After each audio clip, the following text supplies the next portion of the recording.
తదుపరి సింహరాశి వారికి వీరికి పార్వతీ పరమేశ్వరుల యొక్క అనుగ్రహం ఉంది. వీరు శ్రీశైల క్షేత్రాన్ని దర్శించండి, శివక్షేత్రాన్ని కూడా దర్శించండి. దీనివల్ల కూడా విశేష ఫలితాలు ఉంటాయి. గురుశనుల ప్రభావం వలన వీరికి ధనయోగానికి కానీ, విద్యాపరంగా కానీ, ఉద్యోగపరంగా కానీ, కళ్యాణపరంగా కానీ విశేష ఫలితాలు వస్తుంటాయి. వీరు ఇష్టదైవాన్ని కూడా స్మరించండి.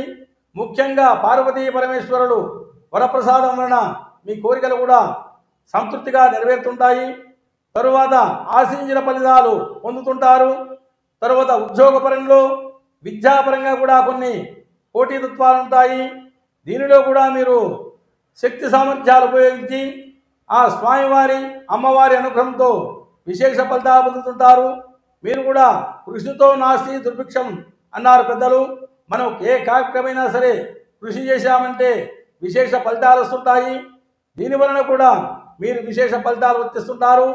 ఈ యొక్క సింహరాశి వారికి దూర ప్రయాణాల అవకాశం ఉంది. దీన్ని కూడా సద్వినియోగం చేసుకోవచ్చు. దీనివల్ల కూడా విశేష లాభాలు ఉన్నాయి.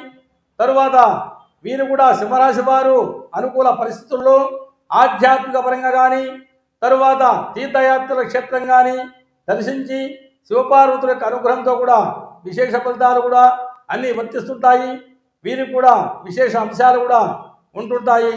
ఈ యొక్క సింహరాశి వారి కూడా అనుకూలత సంపూర్ణంగా ఉంటుంది.